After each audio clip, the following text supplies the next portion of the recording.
Servir. On commence dimanche matin. Il veut pas. Il veut pas. De la merde. Bah écoute, merci beaucoup pour ce test. C'est très sympa, je vous mettrai les liens sous la vidéo. Bon alors Vincent a une super application pour visiter Londres qui s'appelle N-Trip. N-Trip, c'est bon. C'est pas tout récent, mais ça te permet de lancer TeamMapper, c'est de la merde. N-Trip, voilà. Donc dans l'idée, on choisit en gros la ville où on veut être. Moi j'ai choisi Londres, mais il y a plein de villes un peu sympas. On se crée un itinéraire, donc on donne nos jours de voyage. On est le dimanche 5.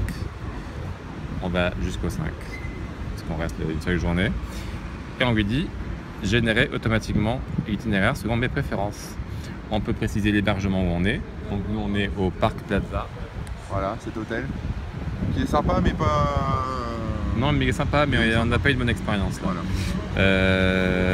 Voilà, on choisit comme hébergement. Ouf. Dimanche matin jusqu'au dimanche après-midi. On choisit si on veut faire plus de monuments, de musées, de religieux, de parcs et nature.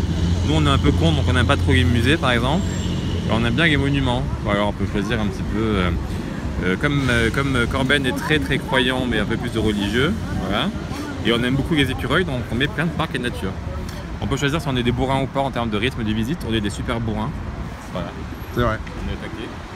Et une fois que c'est fait, eh ben, il suffit de cliquer sur un bouton que tu ne trouves pas. Bon écoute Vincent, merci pour ce test. Ah, voilà, non, sur lancer. On clique sur lancer. Ça s'affichait pas. Lancer. Et là, paf, devant nos yeux ébahis, ça nous dit quoi faire le matin et l'après-midi. Ça te met à chaque fois en minutes le temps qu'il y a de marche entre chaque truc. Eh ben écoute, c'est vachement bien. Voilà. Et il y a toutes les villes du monde. Non, pas du tout. Il y a les principales villes du monde. D'accord, donc il n'y a pas Clermont-Ferrand. Il n'y a pas Clermont-Ferrand. Bon bah alors on y va. Eh mais dis donc Vincent, c'est canon ici. Non?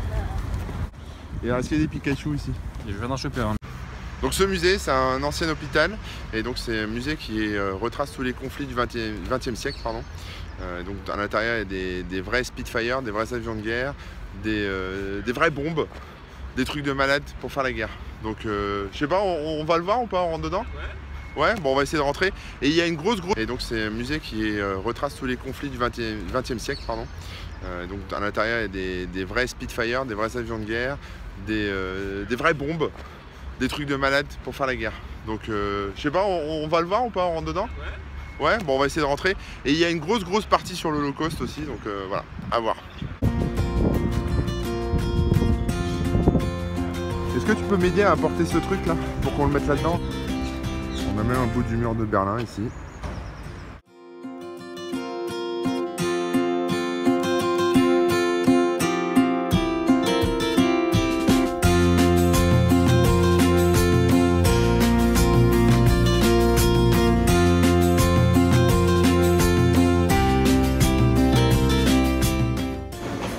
Il y a même du chocolat de Churchill.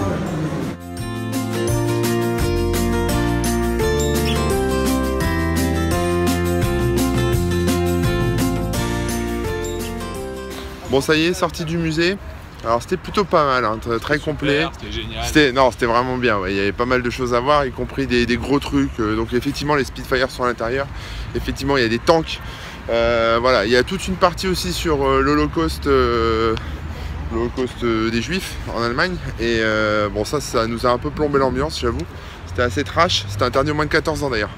Donc voilà, il y avait des photos un peu violentes, enfin tout était violent, mais bon ça retranscrit bien le réel. Donc si vous allez à Londres, je vous recommande ce musée, très sympa. Et